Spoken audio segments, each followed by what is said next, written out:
Hey guys, looking forward to sharing with you guys this afternoon for me. But I just want to, before I get into it, I just want to say it was an awesome weekend. JP Jones was awesome. I'm sure I've heard like countless stories of guys just having like great experience overall. I sent a text to like the guys who helped plan the retreat, and I just felt like a few thoughts I had was like it felt like really light and fun and free, and at the same time it felt honest and vulnerable and deep. So that like a part, like obviously JP and our worship band and whatever, all those are contributing factors, but like you are the main contributing factor to that. So I want to just say thanks for being there. It was a great week. Looking forward to next year. The one thought I had was, just before I dive into this, is if you remember at the very beginning of the weekend, I mentioned that picture of Moses coming down the mountain and his face was glowing because he had a transformative experience with God on top of a mountain.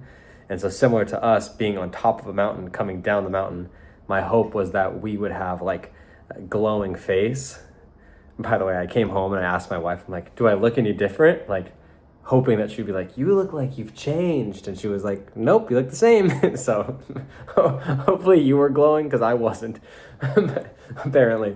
But I will say this, that there's the next section in that passage in Exodus. I can't remember the chapter. Don't quote me. I'm pretty sure it's 34. But the next section of that is when he comes down the mountain,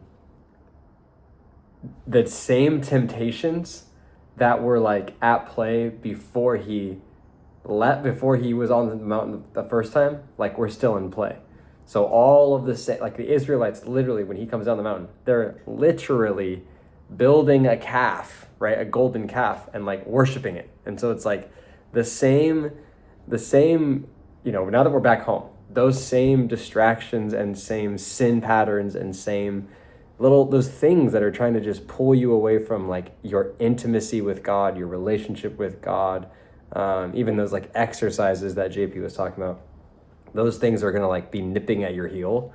I obviously worked in youth ministry for a long time and with high school kids, and we always talked about having a camp high.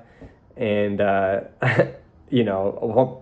of the ways to like never let the camp high die, so to speak, is to just really stick with the practices that were spoken about throughout the weekend. And I think the main thing too is just spending time in community. So it was a great weekend.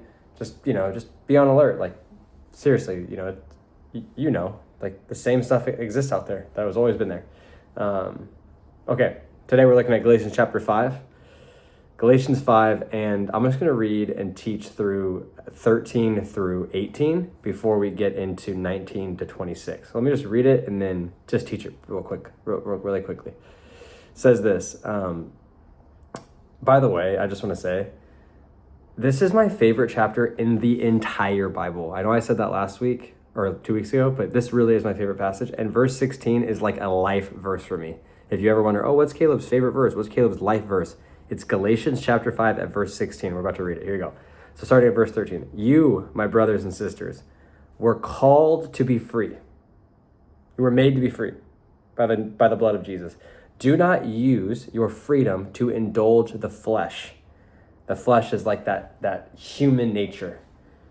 Rather, serve one another humbly in love, for the entire law is fulfilled in keeping this one command: love your neighbor as yourself. If you bite and devour each other, watch out, or you will be destroyed by each other. So I say, walk by the Spirit, and you will not gratify the desires of the flesh. The flesh desires what is contrary to the Spirit, and the Spirit what is contrary to the flesh. They're in constant conflict with each other, so that you are not to do what you want to do. But if you are led by the Spirit, you are not under the law. Paul, in this passage, just really, really quickly, he's just pointing out something that I think we've all experienced and recognized in our lives. There is this battle that takes place inside of our hearts. There's like a war, constantly waging war in our bodies, in our souls, in our minds.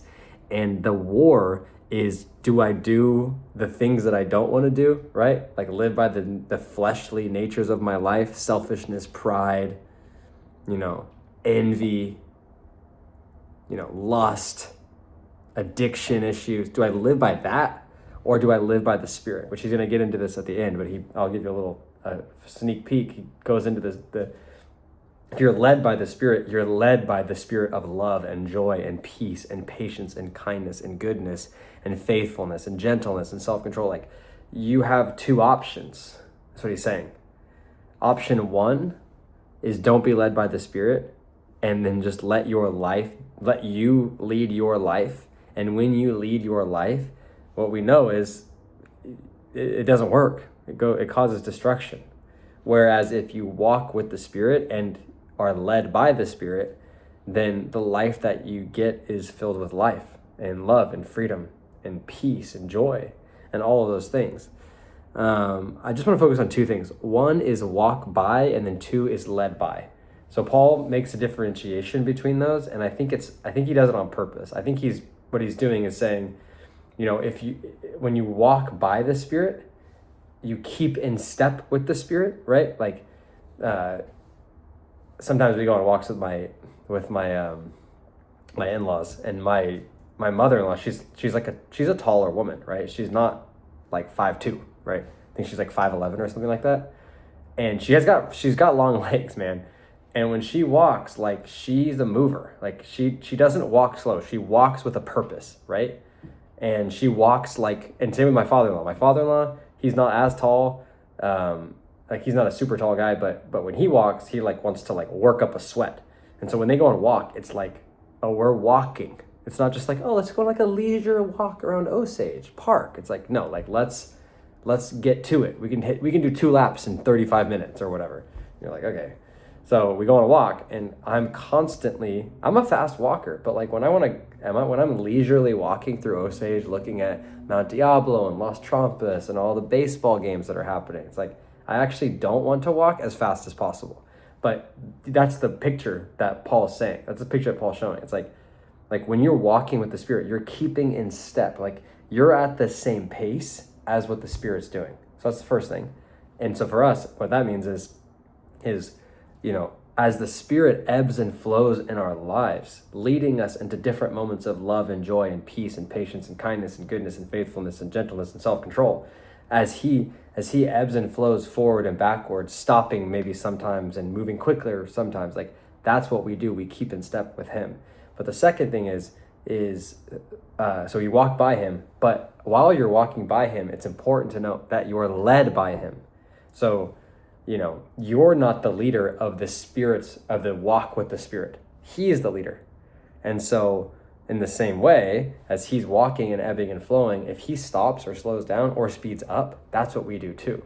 Now, obviously this is kind of a little bit ethereal in nature, kind of well, what does that even mean to walk with the Spirit? And what does it look like? And so just really simply, there's this one passage,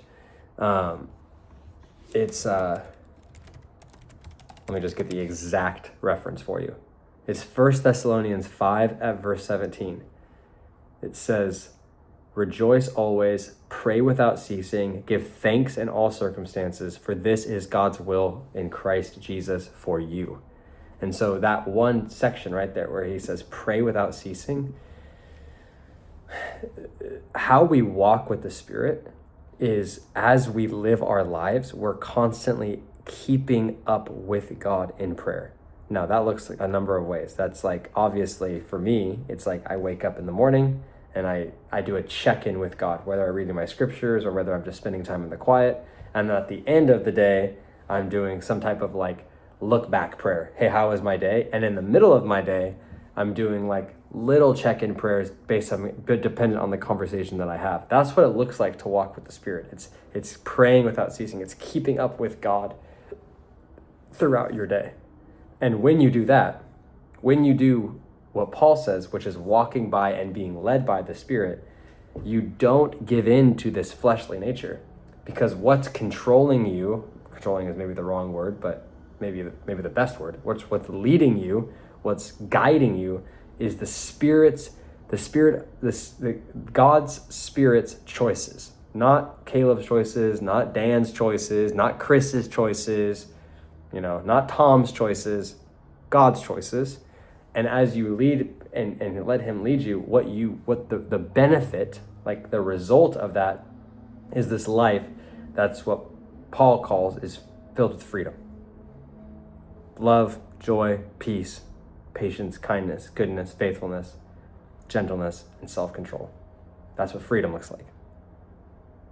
I'm going to get into those next week, by the way. We're going to look at the works of the flesh and the works of the Spirit. But today, just let's sit in what does it mean to walk by the Spirit and to be led by the Spirit. So I'll have some questions for you, some discussion questions in the email. Enjoy your groups. I love you guys. I'll see you soon.